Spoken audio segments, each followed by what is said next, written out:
एक गधे ने बताया कि इन 3 लोगों का धन भूल कर भी मत खाना, वरना कुत्ता बनकर चुकाना पड़ेगा। दोस्तों, एक समय की बात है, किसी नगर में परमानंद नाम का एक सेठ रहता था। वह सेठ उस नगर का सबसे बड़ा सेठ था। उस सेठ के पास धन की कोई कमी नहीं थी। उस सेठ के पास जो भी जरूरतमंद धन लेने के लिए आता तो वह उसे मना नहीं करता था, बल्कि वह उसे यह कहकर धन देता था कि तुम इस जन्म में लौटाओगे या अगले जन्म में। पैसे ले जाने वाला कह देता कि इस जन्म में दूंगा, तो भी वह सेठ मना नहीं करता था, और कह देता कि अगले जन्म में दूंगा, तो भी सेठ मना नहीं करता था। सेठ के दरवाजे पर पैसे लेने वाले लोगों की भीड़ लगी रहती थी। जो भी जरूरतमंद सेठ से पैसे लेता तो सेठ अपने मुनीम को कहता, मुनीम, उस आदमी का नाम पता अपनी डायरी में लिख लो। उस सेठ से ज़्यादातर लोग तो अगले जन्म में लौटाने की कहकर धन ले जाते थे, और ज़्यादातर लोग तो सेठ को महामूर्ख एवं बेवकूफ़ समझते थे। लोग यह कहकर उसकी खिल्ली उड़ाते थे कि लोग तो इसी जन्म में पैसे नहीं लौटाते, भला इस सेठ के पैसे अगले जन्म में कौन लौटाएगा। उस नगर के पास ही एक गांव था। उस गांव में एक शराबी रहता था।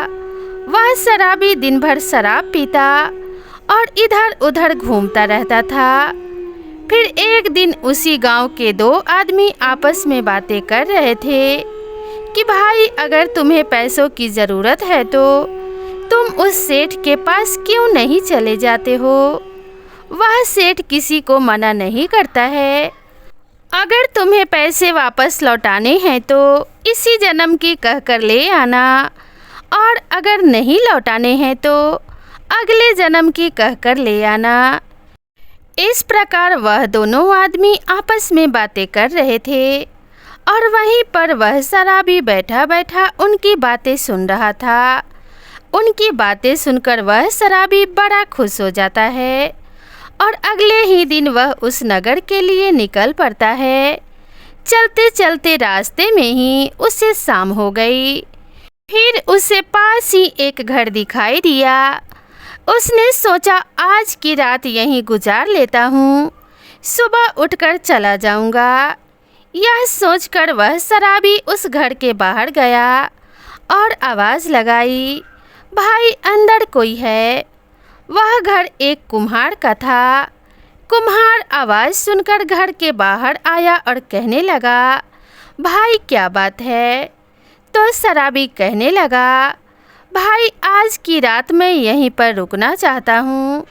कल सुबह होते ही मैं यहाँ से उठकर चला जाऊँगा। कुम्हार ने कहा, ठीक है, मुझे कोई दिक्कत नहीं है, लेकिन यह सामने जो तबेला देख रहे हो उसमें चले जाओ। वहाँ पर मेरा एक गधा और एक कुत्ता बंधा हुआ है। वहाँ पर एक चारपाई भी रखी हुई है, तुम वहाँ पर जाकर सो जाओ। वह शराबी उस तबेले में जाकर सो गया, और सुबह उठकर कुम्हार से मिलकर वहाँ से चल दिया। फिर चलते चलते वह शराबी उस गांव में उस सेठ के पास पहुंच जाता है, और वहां जाकर सेठ के आगे हाथ जोड़कर कहने लगता है, सेठ जी, मुझे इस समय पैसों की बहुत आवश्यकता है। घर पर मेरे छोटे छोटे बच्चे भूख से मर रहे हैं। यदि आप मुझे कुछ पैसे उधार दे दो तो आपकी बड़ी मेहरबानी होगी। सेठ ने कहा, भाई, तुम्हें कितने पैसों की आवश्यकता है? तुम्हें जितने भी पैसे चाहिए ले जाओ। उस शराबी ने कहा, सेठ जी, मुझे 10 लाख रुपए की ज़रूरत है। सेठ ने पूछा, तुम यह पैसा वापस कब लौटाओगे? तो शराबी ने कहा कि सेठ जी, इस जन्म में तो मैं आपका पैसा नहीं लौटा सकूँगा, अगले जन्म में लौटा दूँगा। फिर सेठ ने उसका नाम पता पूछा और मुनीम से कहकर उससे 10 लाख रुपए दिलवा दिए। मुनीम ने उसका नाम पता डायरी में लिख दिया और उसे पैसे देकर वहाँ से भेज दिया। वह शराबी मन ही मन बड़ा प्रसन्न हुआ और सोचने लगा कि यह सेठ कितना मूर्ख है जो अगले जन्म के लिए पैसे दे रहा है। अगला जन्म किसने देखा है। फिर वह शराबी पैसे लेकर चलता हुआ उसी कुम्हार के घर पर जा पहुंचा और कुम्हार से कहने लगा, भाई आज की रात मुझे रुकने दो, कल सुबह होते ही मैं यहाँ से चला जाऊँगा। तब कुम्हार ने कहा, भाई तुम उसी तबेले में जाकर सो जाओ जहाँ पर तुम कल रात में सोए थे। फिर वह शराबी उस तबेले में गया और चारपाई पर सो गया, लेकिन उसे नींद नहीं आ रही थी क्योंकि उसके पास 10 लाख रुपए थे। उसने सोचा कि अगर मैं सो गया और मुझे नींद आ गई तो यह पैसे कोई चुरा ले जाएगा। ऐसा विचार करते करते आधी रात बीत गई, लेकिन उसे नींद नहीं आई। तभी पास में एक बंधा हुआ गधा और कुत्ता दोनों आपस में बातें करने लगते हैं। गधा कुत्ते से कहता है, हे श्वान, तुम जाग रहे हो या सो गए हो? देखो मेरी बात ध्यान से सुनो। मेरा और तुम्हारा आज रात का ही साथ है। कल सुबह मैं तुम्हें छोड़कर चला जाऊंगा। कुत्ते ने कहा, क्यों भाई, क्या हुआ? गधे ने कहा, हे श्वान, मैंने पिछले जन्म में इस कुम्हार से कर्ज लिया था जो मेरा अब पूरा हो चुका है। देखो इसने बोझ लाद लाद कर मेरी कैसी हालत कर दी है। कल सुबह 6 बजते ही मैं अपने इस शरीर को त्याग दूंगा। गधे की बात सुनकर कुत्ता कहने लगा, बात तो तुम्हारी ठीक है, वैसे चलूँगा तो मैं भी, लेकिन तुम्हारे जाने के 2 घंटे बाद, क्योंकि मैंने भी पूर्व जन्म में इस कुम्हार से कर्ज लिया था। कर्ज चुकने में अभी 8 घंटे और बाकी हैं। 8 घंटे बाद मेरी मृत्यु भी हो जाएगी और मैं इस कुम्हार के कर्ज से मुक्त हो जाऊंगा। यह बात जब उस शराबी ने सुनी तो वह सोचने लगा कि आखिर बात क्या है, मुझे देखनी चाहिए। फिर जब सुबह हुआ तो वह कुम्हार उस तबेले पर आया और उस गधे को खूंटे से खोला और उसे मिट्टी लाने के लिए ले जाने लगा तो वह गधा चक्कर खाकर वहीं गिर पड़ा और उसकी मृत्यु हो गई। यह देखकर उस कुम्हार को बड़ा दुख हुआ और शराबी भी यह देखकर बड़ा आश्चर्यचकित हुआ और सोचने लगा कि क्या हुआ, यह कुत्ता भी मरेगा क्या? वह शराबी वहीं पर रुककर देखने लगा। फिर वह कुम्हार अपने मित्र की बैलगाड़ी लेकर आता है और उस गधे को उस बैलगाड़ी में रखकर जंगल में फेंक कर आता है। और जब वह कुम्हार वापस आता है तो तब तक 2 घंटे पूरे हो जाते हैं। फिर वह कुम्हार आकर उस कुत्ते को खोलता है तो कुत्ते को खोलते ही वह कुत्ता भी थोड़ा सा आगे चलकर गिर जाता है और उसका भी देहांत हो जाता है। फिर वह शराबी सोचने लगता है कि यह दोनों पूर्व जन्म में मनुष्य थे। गधे ने कुम्हार से पूर्व जन्म में कर्ज लिया था और कर्ज चुकाने के बाद में वह मर गया। उसी तरह से इस कुत्ते ने भी कुम्हार से कर्ज लिया था और यह भी कर्ज चुकाते ही मर गया। इससे यह सिद्ध होता है कि अगर कोई पूर्व जन्म में कर्ज लेता है और उसे वापस नहीं चुकाता है तो उसे गधा या कुत्ता बनकर कर्ज चुकाना ही पड़ता है। कोई किसी का पैसा खाकर या बेईमानी करके बच नहीं सकता। इसी तरह मैं भी सेठ से उधार पैसे लेकर आया हूँ। लगता है मुझे भी अगले जन्म में कोई ना कोई पशु बनकर सेठ का कर्ज चुकाना ही पड़ेगा। फिर वह शराबी मन में सोचने लगता है कि मैं वापस सेठ के पास जाता हूँ और सेठ के वहाँ पर जाकर उसके पैसे लौटा देता हूँ।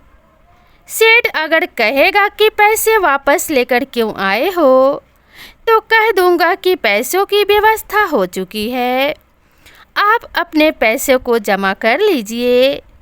फिर वह शराबी ऐसा सोचकर वहाँ से वापस उस नगर के लिए चल देता है और उस सेठ के पास पहुँच जाता है। सेठ ने जब उसे देखा तो सेठ ने कहा कि तुम वापस क्यों आए हो? तब वह शराबी बोला, सेठ जी, जो पैसे मैंने आपसे उधार लिए थे उन पैसों को मैं वापस करने आया हूँ।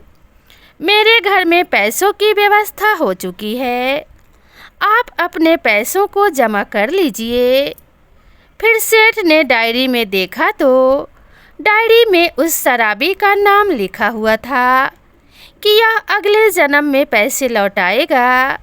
सेठ ने कहा कि यदि तुम इस जन्म के लिए पैसे ले जाते तो मैं जमा कर लेता, परंतु तुमने तो अगले जन्म के लिए पैसे उधार लिए थे, इसलिए मैं वापस नहीं लूँगा। अब तो तुम्हें यह पैसे अगले जन्म में ही चुकाने पड़ेंगे।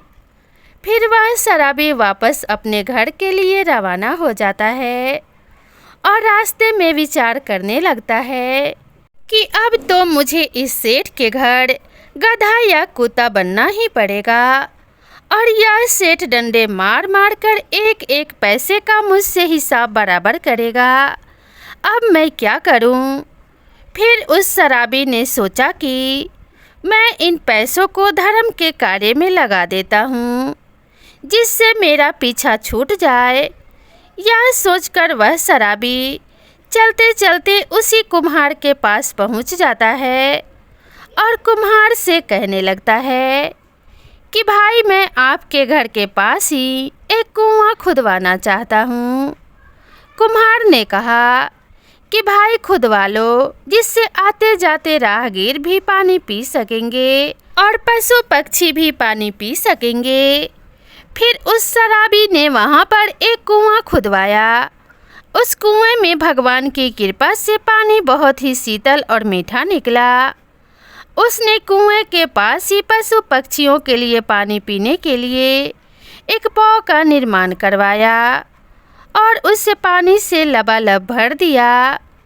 और उस शराबी ने कुएं के पास ही उसके रहने के लिए एक झोपड़ी भी बना ली और उस झोपड़ी में रहने लगा। परंतु जो भी रास्ते से राहगीर गुजरता या कोई पशु पक्षी पानी पीने के लिए उस कुएं पर आता तो वह शराबी उनको पानी पीने नहीं देता था और उन्हें दूर से ही वापस भगा देता था। फिर जब गांव वालों को उस कुएं के बारे में पता चला तो वे आपस में बातें करने लगे कि आखिर वह आदमी कौन है और वह राहगीरों और पशु पक्षियों को पानी क्यों नहीं पीने देता। पानी नहीं पीने देता है तो उसने कुएं का निर्माण ही क्यों करवाया। चलो हम उसी से पूछते हैं। फिर गांव वाले 4-5 आदमी जाकर उस शराबी से पूछने लगते हैं, भाई तुम राहगीरों को और पशु पक्षियों को इस कुएं से पानी क्यों नहीं पीने देते हो? फिर उस शराबी ने कहा कि भाइयों, यह कुआं मेरा नहीं है, यह परमानंद सेठ का है और मैं उस सेठ का नौकर हूँ और उस परमानंद सेठ का यह आदेश है कि इस कुएं से किसी को भी पानी नहीं पीने दिया जाए। फिर यह सुनकर वह गांव वाले 4-5 आदमी मिलकर उस परमानंद सेठ के पास गए और कहने लगे, अरे सेठ जी, आपने इतना सुंदर कुआं खुदवाया है, जब आप उस कुएं से किसी को पानी नहीं पीने देते हो तो आपको कुआं खुदवाने का क्या फ़ायदा? कुआं का नाम सुनकर सेठ चौंक गया और कहने लगा, भाइयों, आप किस कुएं की बात कर रहे हो? मैंने तो कोई कुआं नहीं खुदवाया। फिर गांव वाले कहने लगे, नहीं सेठ जी, आप हमें पागल मत बनाओ। हमने अपनी आंखों से देखा है, उस कुएं पर एक बोर्ड लगा हुआ है और उस बोर्ड पर मालिक के रूप में आपका ही नाम लिखा हुआ है और आपने एक नौकर वहां पर बिठा रखा है। वही नौकर हमें पानी नहीं पीने देता है। सेठ ने कहा, भाइयों, मैंने तो ऐसा कोई कुआं नहीं खुदवाया है और जो कुएं मैंने खुदवाए हैं उन पर तो सभी लोग पहले से ही पानी पीते आ रहे हैं। मेरे किसी कुएं पर पानी पीने की मनाही नहीं है।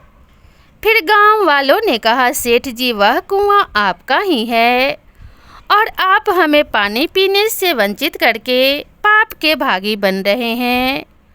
गांव वालों की बात सुनकर सेठ बड़ा आश्चर्यचकित होता है और कहने लगता है कि चलो मैं स्वयं चलकर देखता हूँ।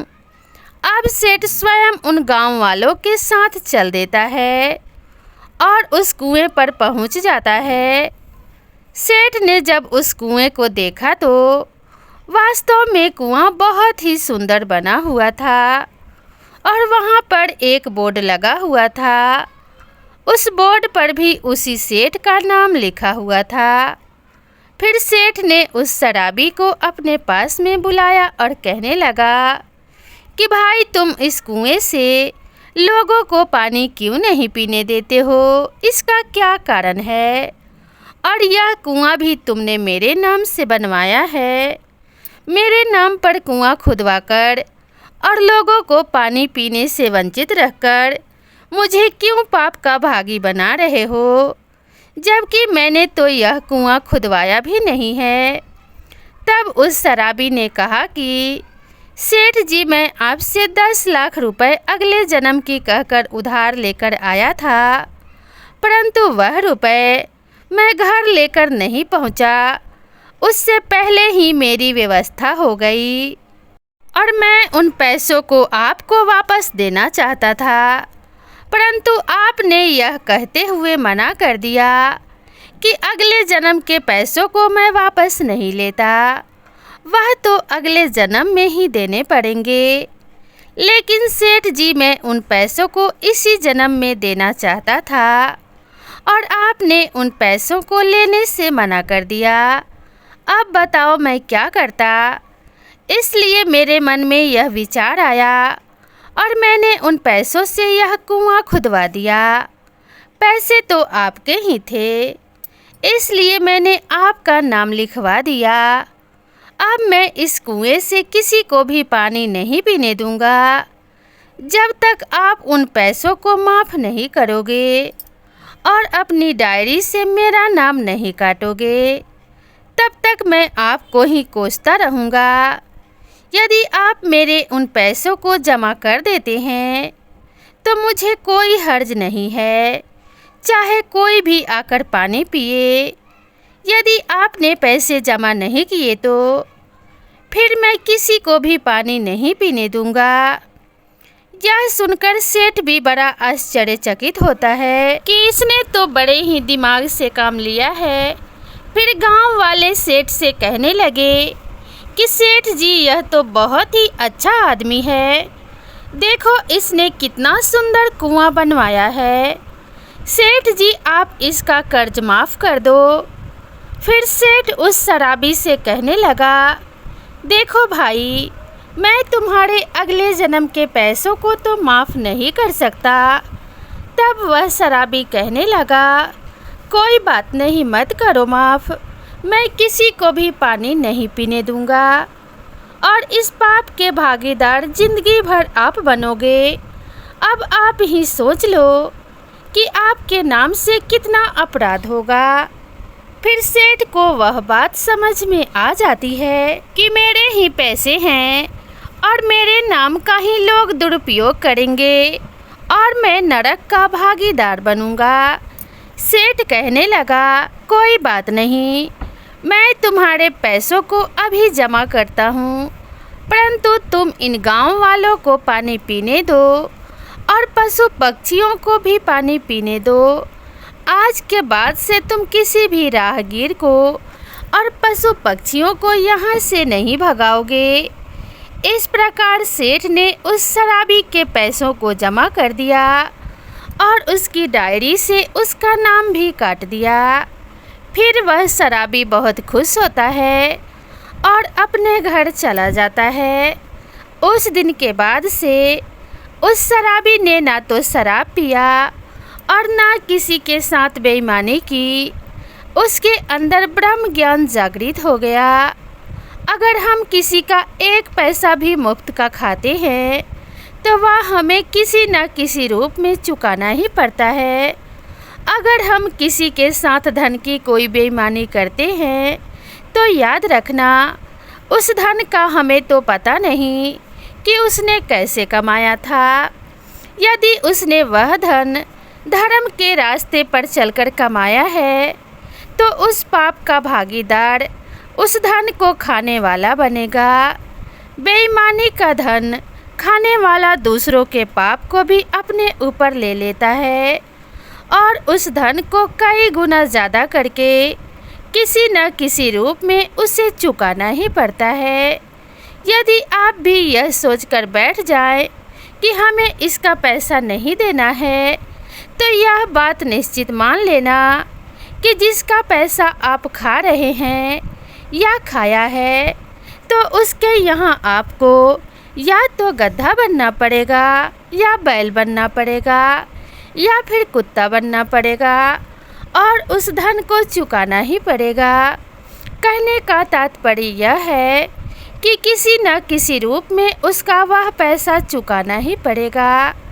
ईश्वर की अदालत में कभी कोई गलती नहीं होती है, ना तो वहाँ कोई रिश्वत चलती है और ना ही किसी की सिफारिश चलती है और वहाँ पर कभी कोई गलती भी नहीं होती है। जो अपराधी होता है उसे उसके कर्मों का दंड अवश्य ही मिलता है। इसलिए आप सभी से निवेदन है कि किसी का भी एक पैसा भी बेईमानी करके मत खाना।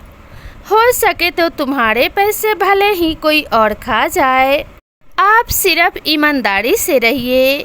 यदि आपने किसी के पैसे खाए हैं या फिर आपकी नीयत खोटी है तो यह पक्का मान लेना कि आपको उसके पैसे चुकाने ही पड़ेंगे, वह भी ब्याज सहित। याद रखना, अपने जीवन में इन 3 लोगों का पैसा भूल कर भी मत खाना। पहला, ठगी, बेईमानी और चोरी का पैसा कभी मत खाना। दूसरा, किसी देव स्थान या मंदिर पर चढ़ा हुआ पैसा भी कभी मत खाना। तीसरा, रिश्वत का पैसा भी कभी मत खाना। जो मनुष्य इन 3 स्थानों का पैसा खाता है उसका पतन निश्चित ही हो जाता है। तो दोस्तों, आप सभी को यह कहानी कैसी लगी कृपया कमेंट करके ज़रूर बताएं और इसी तरह की नई नई कहानियों के लिए मेरे चैनल को सब्सक्राइब करना ना भूलें। वीडियो पसंद आई हो तो वीडियो को एक लाइक ज़रूर करें और इसे अपने फ्रेंड्स और फैमिली में भी शेयर कर दें।